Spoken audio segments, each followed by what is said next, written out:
Boston Bruins just sent a serious message in their win against the Calgary Flames in overtime after bouncing back after a very slow start and getting their second big win in a row.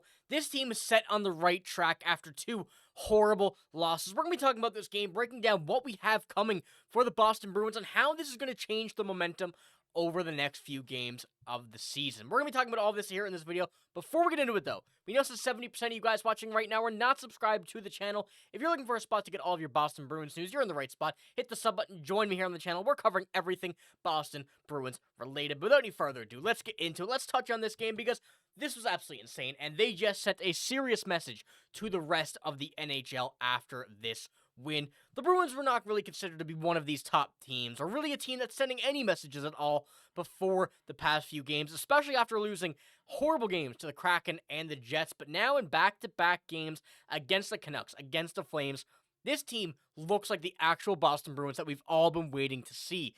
I want to pull up the box score here first, looking at kind of what we're seeing, who we're seeing in this game that really highlighted any success. David Pastrnak, first goal in, I don't say first goal, but first first goal of the game. I do apologize for that. It is very late now after this game, but that's a big goal for him. That's a very, very big one after going 1 goal, 3 assists in the previous game against the Vancouver Canucks. It's good to keep him on this streak and not go back into another slump. We don't want to see Pastrnak in that slump once again. We want to see him back and getting ready to get, 2 or 3 points a game back to what we're used to seeing. Elias Pettersson, he had a very good game. I guess he had that bit of momentum against his former team. A bit of revenge game, I guess we could say as well. And this was a game that we all really expected and hoped that he would play very, very good in. So Elias Lindholm, David Pastrnak, and Morgan Geekie's second goal in as many games as well. Mark McLaughlin getting the goal to tie up the game.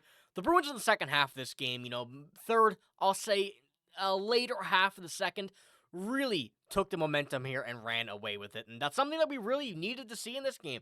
The Bruins started off slow. There was no surprise by that. We see Elias Lindholm in the post, or after the first intermission, really just discussed how bad of a game they were playing at that point. Just kind of not getting any opportunities. And we saw how this locker room developed and changed that reaction, changed this whole game midway through. And that is a big part due to Joe Sacco as well. And I do have a quote from him here right now. And he says, just will, based on what was coming out of this comeback and how they made this comeback. He says, just will. I really loved our effort in the third period. There was no quit. The lines were there hopping over the bench.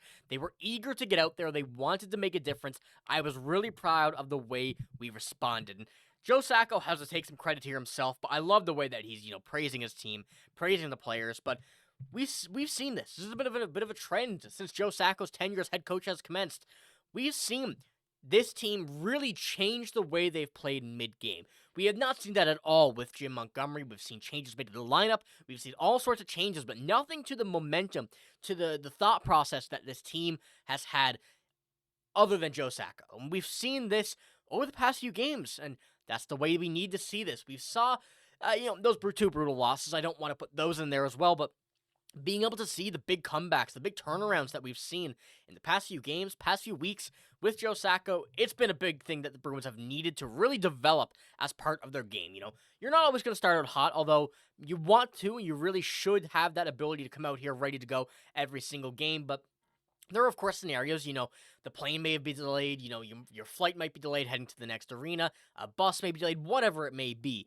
There are certain circumstances like that, but that's a great way to respond. And in this case, that's what the Bruins did, and what a third period they had in specific to make sure that this game went their way, and a big overtime goal by David Pastrnak as well. But I do want to pull up as well the stat card that we do have here. And as you see, Andrew Peeke on top, Elias Lindholm, Brad Marchand, Mason Lohrei, Morgan Geekie, Mark McLaughlin. The whole crowd of players that we've seen really take a step up in this game, really highlight the second half of this game. We're all on feature tonight, and as well as, David Pastrnak down the lower spot of things, but ultimately the overtime goal was the big winning piece on that. Should be higher, of course, but the offense really wasn't there for him tonight apart from that, which is something that is okay as long as we're seeing David Pastrnak score, as long as he's getting involved in the offense. That's the main thing. I really couldn't care if we do see David Pastrnak have one shot a night and it goes in, compared to 7 shots and none of them go in. Of course, shots matter. Shots are good. But when we're seeing players score, when we're seeing players convert on their opportunities, That's the big thing that the Bruins need to look at. And as I mentioned, over the next few games that we have as well, we're going to need to continue this type of momentum. And this game is something that the Bruins are going to need to take with them over the next few games and really work back into their schedule. We are still on the West Coast road trip. We have the Edmonton Oilers next game. This is going to be a very, very big game against Connor McDavid, and they're going to need to find a way to shut him down. And the way this Bruins team played in the third period, they're not giving McDavid any chances with that. We've seen this team here in this third period dominate. Really, really dominate. And I don't use that word lightly. The Calgary Flames here in the end of half. And I know this is the Calgary Flames, and I know they're not as good as what some other teams will be on the upcoming schedule, but that's still a big mental victory and physical victory for this Bruins team. And looking at the Oilers' next game, we saw, as I mentioned, the two losses, the Kraken and the Jets, be really tough. We saw very, very big wins in the Canucks and Flames, a very big 180 turnaround in these games. And now the Edmonton Oilers would be not tomorrow, the day after, whenever you're watching this video, would be on the Thursday, I believe that is. So we still need to see that a big win. We still have to see this team convert, and luckily, not too far of a journey, so get to Edmonton, get ready for this game, keep things going.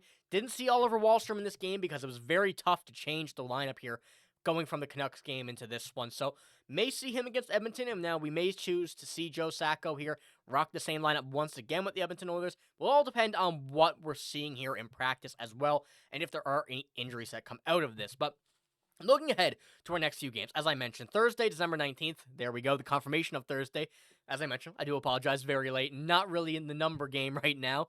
That's going to be a big game, as I mentioned, but then we head back to the East. We go back to Buffalo, Washington, Columbus, Washington, New York. Now, in this list, I see two very big games in specific, both games against Washington. Those two games are going to be very big, especially where they're at the top of the league. We can send an even bigger message than what we sent in this game, put the league on notice, winning these two games against the Washington Capitals. Now, that's going to be a tough task to ask because those are in the later half of Christmas. We're getting one on Christmas, the day before Christmas Eve, Tibbs Eve here in Newfoundland, and on New Year's Eve for the December 31st game at 2 p.m. against the Washington Capitals. Two very big games there. However, when we're looking at Buffalo, two games against Columbus, and the New York Rangers, a New York Rangers team that is very much struggling, those should all be very big wins, and those are games that the Bruins will really be able to work their skills into the game. Buffalo lost tonight against the Canadiens in a very, very bad game. They have been struggling immensely over the past few games. And looking at the Bruins team in the past two games that we've seen from ourselves, if they carry this into all of these games, I see no reason why there would not be 7 wins on this list. And hopefully that is the case, and hopefully the team proves me right. Hopefully this team can really get things going and continue to keep things going into the next few games. And we're going to be in a very good spot come the new year. And look at these two games from David Pastrnak as well. I wanted to mention him. I kind of wanted to highlight him, especially with the overtime goal here tonight. That was the one feature against Calgary, but as I mentioned, the 1 goal, 3 assists against the Canucks, really getting the monkey off his back now. The fact that he's out of the struggle that he had, the pointless streak, now back into the column, and hopefully we see him stay in this for quite some time. But like I said, a very serious message sent from the Boston Bruins here tonight, and one that will have to be continued to be sent against the Edmonton Oilers on Thursday in a very, very big matchup to finish off the West Coast road trip. But let me know what you think about this game. Very, very good one. I like to see the reaction of all of you guys. Let me know what you think about the change from the early part of the game heading into specifically the third period, and what do you think we're going to see against the Edmonton Oilers? We're going to be up to date with all the news here on this channel, and we're going to have a video tomorrow discussing some pretty interesting trade reports from Brad Marchand and why these things are getting out of hand. So make sure to stick around for that. Hit the sub button if you haven't already, and give this video a like if you have enjoyed it. That's all I got. Thank you for watching. Hope you have a great day. See you later.